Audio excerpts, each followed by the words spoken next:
Gotcha. Okay, so let's go over this question here. Paul Borles, 136,000. He agrees to make monthly payments for the next 20 years. The interest rate being charged is 6.6 compounded monthly. Should say 6.6 per year compounded monthly. How much does Paul have to pay each month? That's our first question. And how much interest is being charged over this time? Okay, so we kind of have two types of formulas to figure this out. This is either a future value or a present value. There you go, we found it. Because we're taking this money right now, okay, this would be considered present value. So this is essentially a loan, okay? And a lot of these this is an annuity type question. Actually, I should write that down too. This is an annuity. Did I spell it right? Annuity? I think so. This is an annuity type question. Loans tend to be present value, okay? And when you're investing, It's future. yes, when we're investing, that usually means it's a future value question, okay? So since it's a present value, I'm going to write our formula down. They usually write PV for present value is equal to the regular payments. Many people write this formula many different ways. It looks like you have it as R times, and in a set of brackets, 1 subtracted by bracket 1 plus I to the power of negative n all over I should be. Yes. Okay. You'll see versions of this formula where this division line goes all the way over R and I is underneath. Due to bed mass, it actually makes absolutely no difference whether you write it this way or you extend that division line. They're the same formula, okay? The future value is a little different. This part's kind of in front. This is a positive exponent, and then you subtract 1. Still divided by I. Still there's an R setting up regular payments. Before we start it, we should actually define what each of these things are, okay? So I'm going to say R is regular payments. And what do we mean by that? Well, because it's an annuity, you're going to make monthly payments and you're going to get charged interest monthly, so compounded. So you're going to get charged a little interest every month and you're actually going to pay off a little bit every single month, okay? And that's what makes this an annuity question versus like a compounding interest question where you would just put in a lump sum of money and then just leave it. This one, you're actually like interacting with the money every single month, okay? So we have our regular payments. Our I value, I is actually equal to the interest rate over the compound period, okay? R represents interest rate. Can you read that, or is that too sloppy? Yeah, it is also very, okay. And I'm gonna color blue for C here. C is compound period. This one's important because in these questions, the compound period, when you pay an annuity and when it's compounding interest are going to be the same, okay? So compound period. Finally, we should still talk about, we haven't done in green. Our N value is the number, I know that's a hashtag, but it also means number of periods.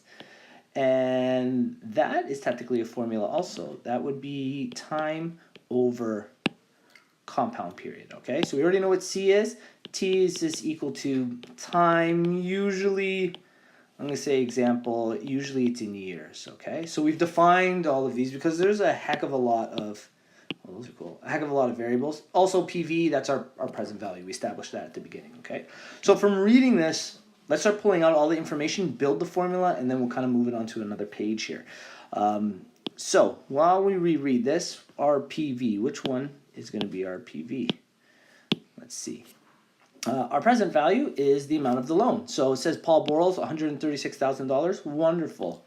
PV, define it anyways. Present value is actually $136,000 in this question. Great. So we can start our first version of the formula with that. I should have turned that away too.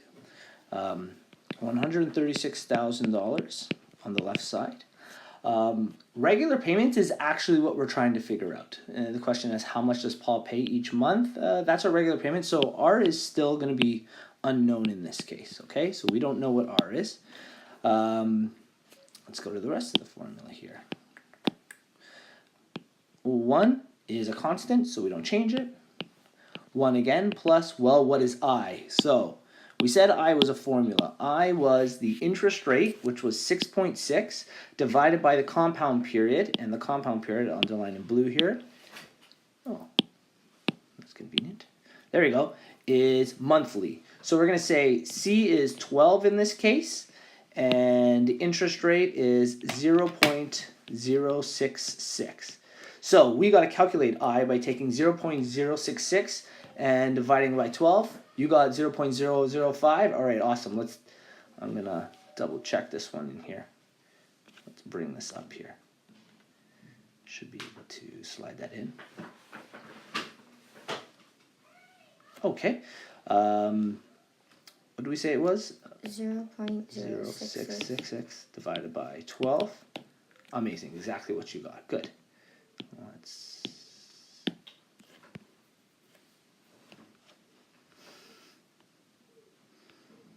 I feel like I should be able to move this. There we go. Whew. Okay. That was proving very difficult for a second. Okay. So our value for I was 0.0055. Wonderful.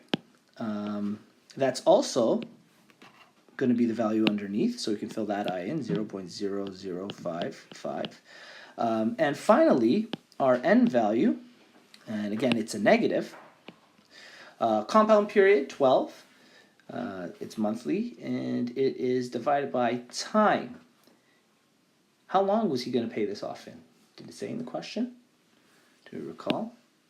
20 years. There you go, 20 years. So we're going to take that T is equal to 20, and we need to divide that by 12. So let's do it on the side here. 20, oops, let's clear this up. Multiplied by 12? You're right, it is multiplied by 12. Good, thank you. 20 times 12. 240 periods in this case. So we'll put this in, N was green, there we go.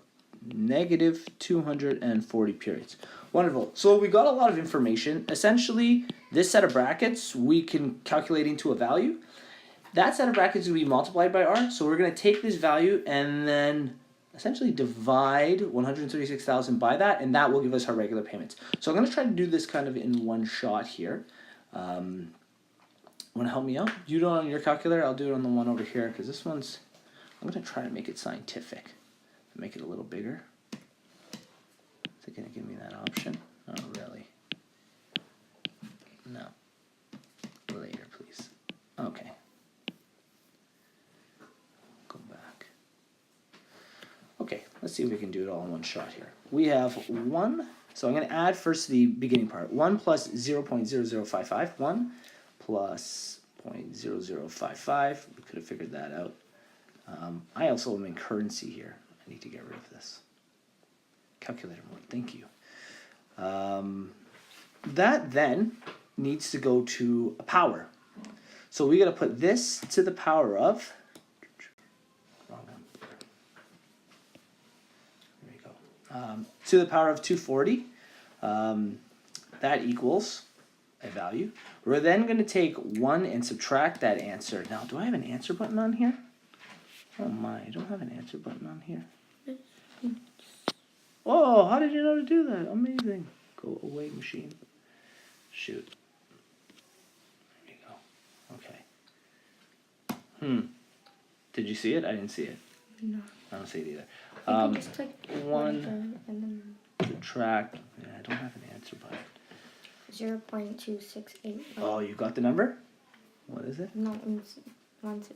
Oh, okay. 1 subtract 0, so you rounded it to 0.2681. 2681. Okay. Now we're rounding, so this is going to change our value a little bit, but you know, the more accurate you go with that, or the more decimal places, the more accurate your answer will be in the end. 4 decimal places is not a terrible value to have. Okay, so essentially now we've done the top part of this. We did 1 subtracted by 1 plus 0.045 when it was to the power of negative 100 or 240. We're then going to divide that value, so we're going to divide this by 0.0055. And we have a value of 133.07, let's say. So I'm going to finally write this in because we've spent enough time on the calculator there. 136,000 is equal to R times 133.072, let's say. Is that what you got when you had gone through it? Yeah. Okay, so these are the final steps of the question here. I think I can actually get, I don't need this. Oh, I will need the calculator, I apologize. We're going to take 136,000, and we're going to divide it by that value of 133.072. Here we go. And it says here that the regular payments are going to be $1,022 and no cents. It's going to be on the dot here. And just to, we weren't sure what we did there, we essentially took this value, brought it over here, and divided by it. Okay. So now our regular payments are $1,222. So now that that's done, that's really only half of this question actually. That's the part A. How much does Doll have to pay each month? $1,222. Wonderful. Let's do part B. Part B is then asking you how much interest is being charged. So how do we figure this out? Well, we know that there's going to be 20 years, and they're going to make a payment every month. So the number of payments is actually the number of periods. So there's going to be 240 payments, and every month they're going to pay $1,022. So we're going to multiply those two numbers. That's going to tell you how much money we actually pay back, and then we're going to subtract it from the loan. So let's do that on the other page. So we have our payments were $1,022. We'll say that was our regular payments, okay? And the period, there were 240 of them, okay? So we're going to multiply these two values to see the total paid, I'll call it. Paid. I have to bring my trusty calculator up again. Hopefully I can use it better than last time. Oh, that's how we do it.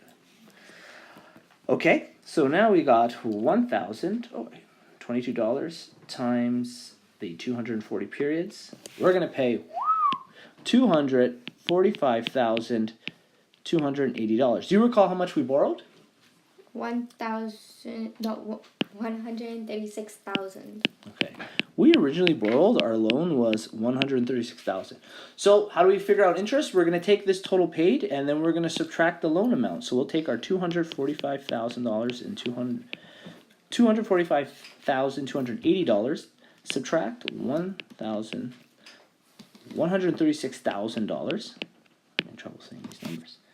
Subtract 136, and we're going to pay $109,280 in interest. So we borrowed $136,000. After 20 years, we end up paying $245,280 back, which means in interest, we almost paid the same amount of interest as we did the original loan, which they call principal. So we paid $109,280 in interest. That is a lot of interest. Okay.